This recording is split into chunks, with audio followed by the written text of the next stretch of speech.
Good to go? All right. Greetings, music fans, and happy holidays. Thanks for tuning in to Live from Black Rock. I'm Joe Mattimore, your host for today's session, and we're recording and filming here at Black Rock EPS, which is a full-service recording and production studio located in the center of the known universe, Buffalo, New York. In studio today, we have Alex Cousins. Welcome. Thank you. Thanks, so Alex, much. for being here. It's a pleasure to be here. Alex is an accomplished cellist who you can check out on Instagram at Alex Cousins Cello. And Alex is here today to help us with our holiday special. So thanks for being here. You got it. I think we're going to start off with a song. Sure. Yeah. All right. Live from Black Rock, it's Alex Cousins. Let's start with, we're going to start with Silent Night, if that's okay. Love it.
Hey, wonderful. Thank you.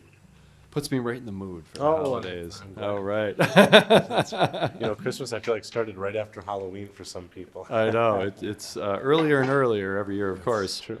So what is your background in music? How did you start? What was your early exposure to music, and how did you start? Well, I grew up in a pretty artistic family. Music kind of was always circulating in the house, and sort of the idea in our house was like, whatever's good was sort of playing, and it didn't matter kind of what the genre was. So I credit kind of a lot of my upbringing and success and just adventurous spirit to that. My dad's a super accomplished bass player here in the area, Mark Cousins. My mom sings a bit. My sister dances.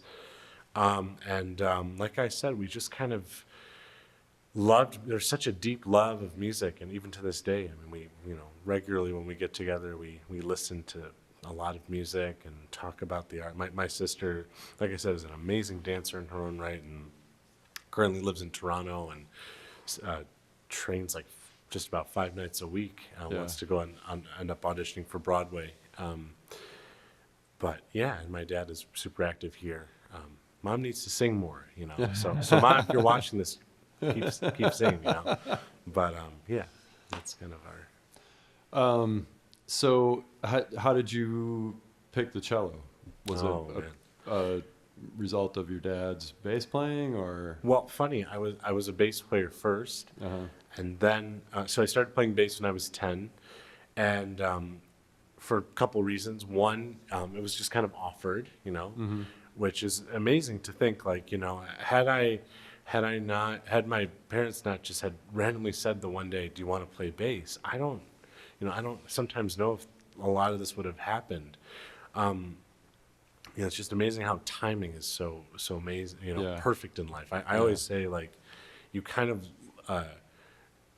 also learn what you need to learn at the right time, but sometimes, I don't know, these things just happen so miraculously at points. But anyways, long story short, I started playing bass. I loved it because, my dad played it, and I was the only bass player in my school. I guess sort of that sense of being different was all, It's like being the goalie. Like you're. Right. Well, I'm glad I wasn't a real goalie. But anyways, so I started playing bass. I really loved it, and I think I progressed pretty quick overall. I mean, I remember I went to, I remember I got home from school the one day, and there was a bass down in my parents' basement. Dad was practicing, and I was like, oh my God. And he had a gig like that night, I think, and I think I just like started playing, on the break. I said, can I just play it a little bit? I just really wanted to play. So I did that for a while. But then at 14, something really changed. And I guess that's kind of where I found the cello, or maybe the cello found me, or I don't know, both in a way. Yeah. But it really felt like an awakening, a musical awakening. I think all of a sudden I had really become conscious of my feelings about music, and I felt music, and I guess I always had as a kid, looking back, but I became really conscious of it, and that feeling has never left since. It's been 15 years. Wow, so, cool. Yeah. I started off, my first instrument was bass as well, though more electric bass and rock bass. But that's one thing that I always felt like was a little limiting, and a lot of bass players might poo-poo me on this, but like there wasn't that sense of being able to develop melody so much with the bass. Yeah. And I think maybe that's where the cello like expands all of a sudden into this like melodic zone. I definitely, yeah, right. So part of the story of how I came to the cello too was I heard the recording of Yo-Yo Ma's Cello Suite 1 Prelude on a movie trailer. Have you seen the movie The Soloist before? You ever seen that? With Jamie Foxx. I haven't, no, but Robert Downey Jr. Great movie. I remember hearing this just beautiful cello playing and so captivated by it, So I tried to learn it on the bass, and it's hard, man. It's just, to all the bass players who do that, and there are bass players who learn these cello suites, which that's a whole other story about the cello suites we could maybe get into at some point. But for all those who learned them, congratulations. I didn't have the patience or time to want to do that. Yeah. So I ended up, like I said, finding the cello, and then I really realized, I love the low end of things, but I love the high melodic stuff too. Yeah. That's what I love the most in music, I would say. So did you take lessons, or did you study? Did you go to school for music, or what? How did that work? Yeah, I mean, right when I started playing the cello, I got my first teacher, really lovely guy in Grand Island, Bruce Kramer, who I think maybe the second lesson or so. I mean, back to the Bach suites. There's 6 of them, and they're sort of the classical cellist, sort of one of the grand masterworks of our repertoire. And I remember I really loved this slow movement from the 5th suite, which was in a really difficult key and whatever. And I remember the second lesson or so, I brought it to him, and he's like, yeah, I think we're going to save that for another time, But, I was enthusiastic. But, yeah, I mean, it was very quickly, on, like, the scales, and, like, learned my first, like, real, piece on the cello, which, again, was great, and started playing, like, with, he was a nice pianist, too, and we would play duets together, and you're a teenager at this time? Yeah, I was 14. Okay. Yeah, which is super late compared to some of my peers. But I was with him for about 2 years, and then I went to my next teacher, who was Roman McKinnoloff, who plays principal cello in the Buffalo Philharmonic, who kind of got me ready for college. I had a little bit of a detour, sort of, in terms of music school. I really wanted to go to the Eastman School of Music. which is super prestigious. And I really wanted to study with this one professor, and I took a lesson with him, just a trial, and he really was like, don't even worry about it. Like you would fit in well here. Like you can catch up. Unfortunately, in high school, when I found the cello, my grades tanked academically because I just wanted to practice all the time. And I that just really was what I felt I really wanted at the time, and fine. And later on, I kind of realized like several of my colleagues, kind of have this period too. I mean, like people think like, oh, like this person's just like, where are they? They're just on a different path, and, I'm not trying to like necessarily, prop myself up for job well done, but, it like when you really sort of get this intuition to want to be a musician, it really, it just kind of encompasses your whole being. And that's what I did a lot of the time. And I got through high school, but I didn't go to Eastman. I actually auditioned, and I got past the first round, and I didn't get in, unfortunately. So I took a little detour, and I went to community college. I went to NTRIP just to get my grades up, because I had to kind of be a little smarter than just play cello. And that was a really interesting year. I mean, I'm glad I did it. Went then to Fredonia right after NTRIP, studied with Natasha Farney, who really like gave me a really solid foundation, especially sort of in the left hand of cello playing, and was very, what's the word I'm looking for? Was not easy with me. It was great, no regrets. Tough love, Of course, lots of it. Then I went to, but sorry, actually, before we go into that, it was a really excellent time because I had a lot of great opportunity there too, and I kind of was exploring a lot. I would get into like free improvisation, and it was a very exploratory time. Then I went to grad school. I went to Peabody Conservatory of Music in Baltimore, and I had a phenomenal teacher, Alan Stepansky, who was ex-principal cello of New York Philharmonic. And it was sort of one of the most vibrant time in my studies because I really, for those 2 years, I don't think, practiced the cello more. And I really feel like I really became a real cellist, if you will. Yeah. Whatever that means. But I really kind of got the tools and really solidified them. I had some teachers, other teachers along the way for like other programs during the summer. But my final teacher, which was a very, very short-lived time during the pandemic, was a lovely woman named Ruth Phillips, who lives in France, who was from England, and she more or less rescued me like as an artist and musician. And I had a lot of feelings of throughout my studies of like I don't know how to play the cello. I'm catching up. And the lessons were kind of like therapy sessions, if you will. Yeah. But there were only a few. And then I really felt like I kind of became free. And that's sort of you never stop learning. Of course, yeah. So, but getting over that, well, I'm sure it's always present, that kind of, artists' classic self-doubt. Yeah, and things like that. Of course, that's always lingering, but that's a great place to get to kind of like get over that hump and say like, all right, now I'm here. I read this fantastic book called The War on Art, or The War of Art. I honestly always forget the name. It's by this guy named Stephen Pressfield, and he kind of talks about this thing that every artist faces. It's called resistance. And it's that voice in every artist that tells you you have no business doing what you're doing.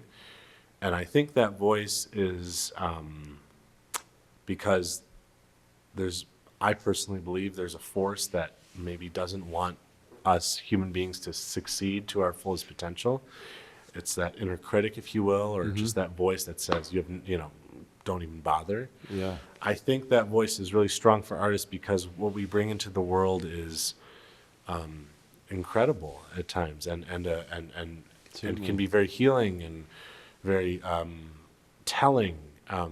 It's kind of miraculous what we do in some ways. Yeah, So. Agree. So what are your main live performance outlets right now? Where are you playing, like performing, or what are your kind of performances? Yeah. Well, I was for the last 2 years since more or less I've been kind of diving into alternative styles for the last 2. I was in a few bands. I just recently actually left one of my projects, Letter to Elise. It was just time to kind of go, and direction of the band was kind of going in a different place than I sort of saw, and great project, and it's all right. It was super great to be with them for 11 months. I saw you play with them. It was great. I mean, Oh, really, thanks. Thanks, a great man. addition to the sound. Thank and it you. really took it to a different place a lot of times where you wouldn't necessarily expect like a modern rock band to go, which was cool. Well, thank you so much. Yeah, and before them, I was in a band called Sunday Rain, which was super formative for me, I will say. We could talk about that maybe a little later, but you asked, what am I doing now? I'm kind of on a little break. That can be good. Yeah. Especially coming into the holidays. And, I mean, I got to tell you, like, there's two parts to this question. I'm on a little break, I guess, now. I hadn't really taken a break in about 15 years. I always said I kind of wanted to take a month off. I'm kind of holding myself to it, but sort of not, but sort of am. I mean, you're here.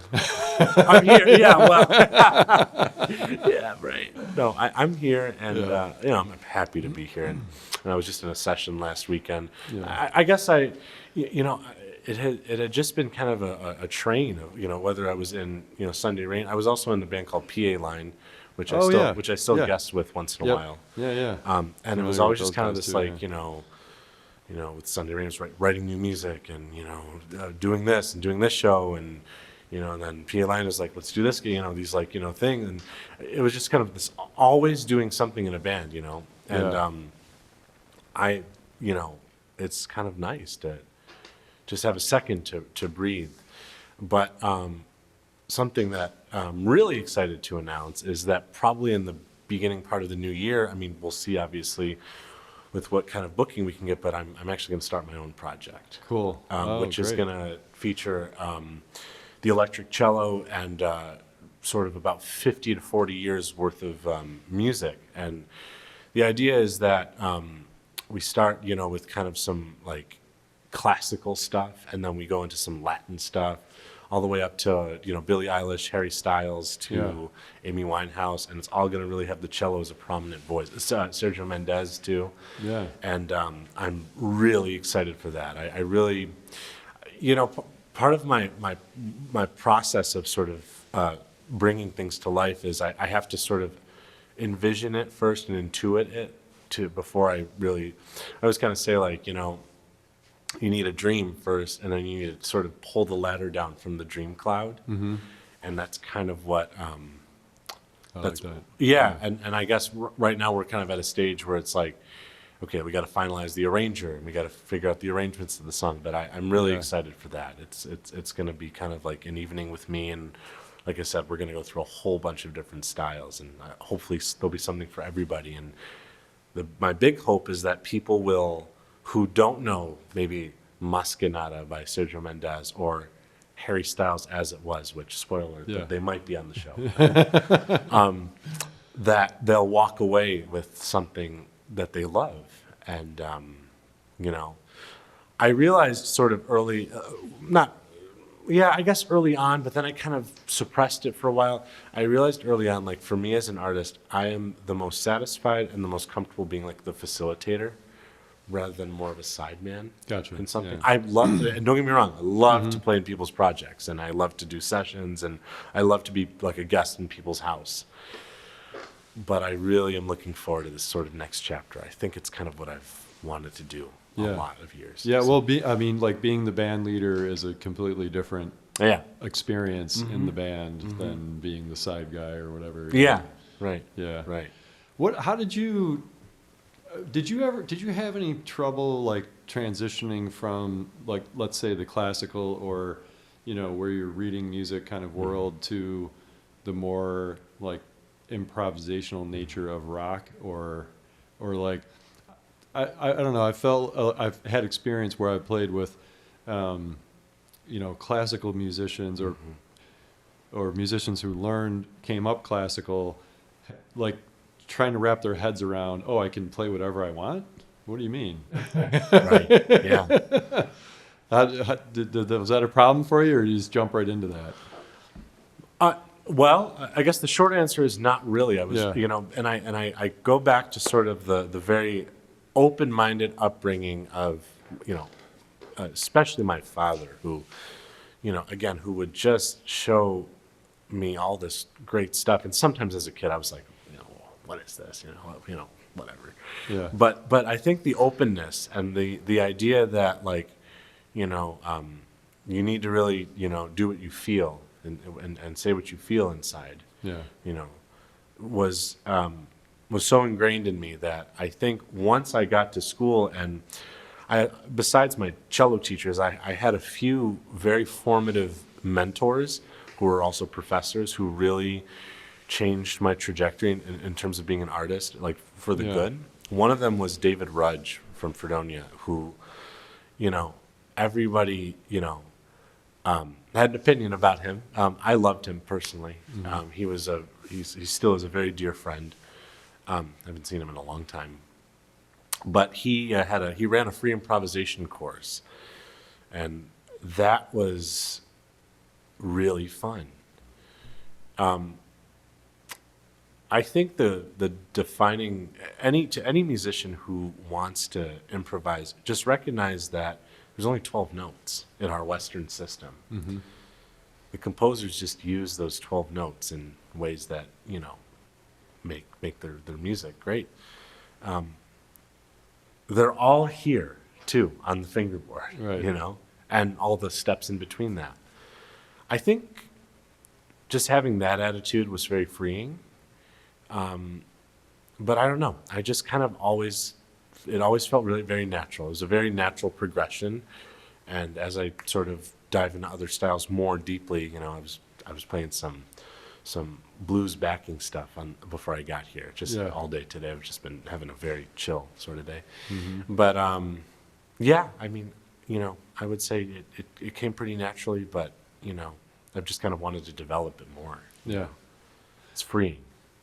Has Harry Styles called yet? I saw your Instagram video. You saw that? Playing cool. the HarryStyles video. Cool, playing man. along to the Harry Styles too. Thank you. That was cool. No, he's not. But the reception of that has been phenomenal. It seems like it did pretty well on TikTok. For me needing to jump on a regular posting regimen. It's hard. Yeah, it's hard. Well, like I said, I'm on a little break now. There I think after the new year, maybe even sooner. I mean, I've got stuff recorded. I got to make the videos for it. Anyway, but no, he hasn't. Didn't you guys do with Letter to Elise? Didn't you do a Harry Styles tribute show at some point? Yeah. Oh yeah. I'm sorry, I missed that. No, I love Harry Styles. That was a crazy thing to work for, and truth be told, I'd only known Harry Styles as like the watermelon sugar guy. I was like, all right, yeah, sure, But when I really took a dive into his world and like Harry's House, which is such a great record, such a good record, I was like, oh my god, this is fabulous. Yeah, it's another. It's a little bit another level from just your regular pop music. Oh, for sure, 100%. And I just like kind of the soundscapes he's employed and all the weird sounds and with that video you saw, I mean the idea was to there were several songs that we done in that show that I just thought, man, that really could use a cello in it, an electric cello at that too, which that's been a cool exploration in its own right. All right, now speaking of the electric cello, we're going to talk about your cello a little bit, which is a Steinberger or a Ned Steinberger. Yeah. Yeah, tell us a little bit about the cello, and then we'll hear it a little bit. Sure. Well, yeah, I mean, this is a 6-string electric cello. And if you're listening on and not watching, it's like a bodiless cello. It's like the neck and a small portion of the body. Yeah, it's a stick. Yeah, it's a stick. It's the stick. People very lovingly call it the stick cello. Yeah, but it's true. It doesn't really have a body. The idea behind this cello, from what Ned Steinberger and his team came up with, is that they figured, let's just, we're going to do something that resembles cello, but let's just work with a blank slate. And that's exactly what they did. From everything from, the EQ on board, the preamps, the 3-switch toggle, which there is a 3-switch toggle here, like on a guitar. But for a cello, if you put it on the upright position, it turns the pickups on in a different way, that it catches more of the string vibrating when you pluck it. So you get more sustain, actually, like a guitar, which has been a game-changing feature for me. Yeah, cool. Like I said, 6 strings. I have everything from, I have a guitar high E string to a low F. So this really scratched a real itch in terms of like having a huge range. You can play like the bass parts, and then the middle parts, and then the higher parts.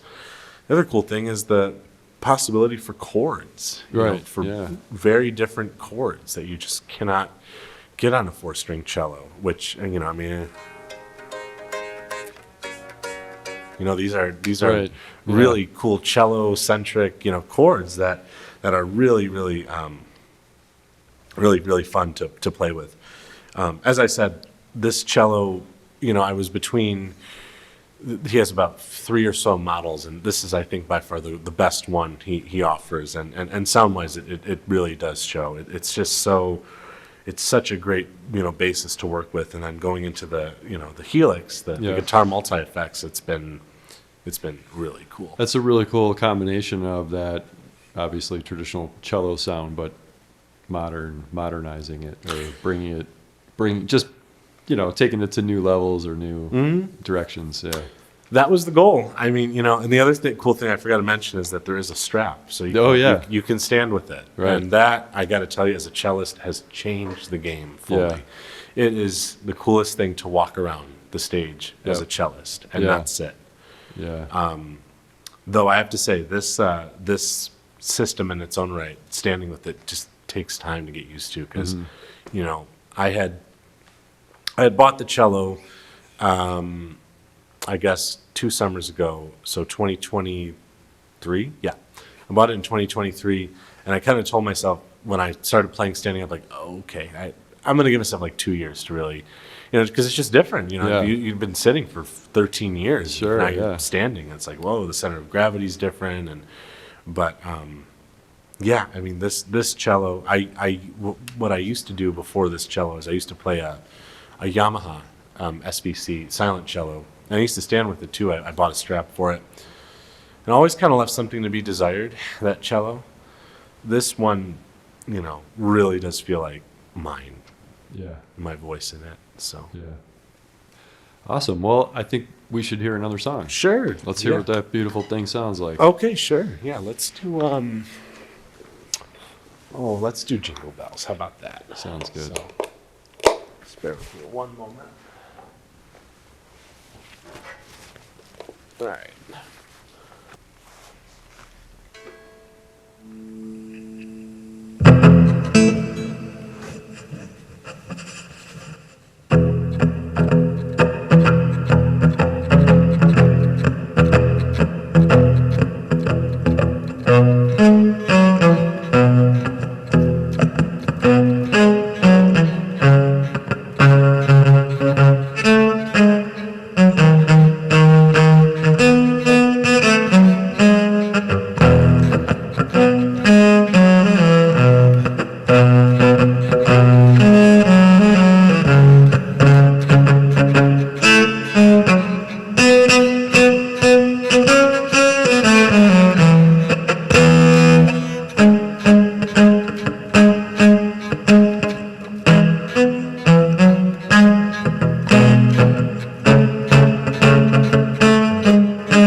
That's awesome. Thank you.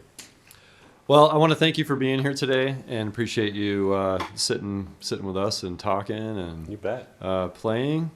Alex Cousins is an accomplished cellist, who you can check out on Instagram at alexcousinscello.com. Alex Cousins Cello on Instagram. And hopefully we're going to be seeing this cool new act pretty soon. Yeah, absolutely. Yeah. Oh, for sure. It's just we got to get the arranger, got to get the band together. Yeah. Get the venue. I'm hoping by, first thing next year. If not, in the summer, we'll make this happen. So I'm excited. Awesome. Cool. Well, thanks again for being here. Happy holidays. You too. And thanks for watching and listening to Live at Black Rock. And we're going to take it out with one more song. Sure. Yeah. Let's do it. All right. Live from Black Rock, it's Alex Cousins. Happy holidays.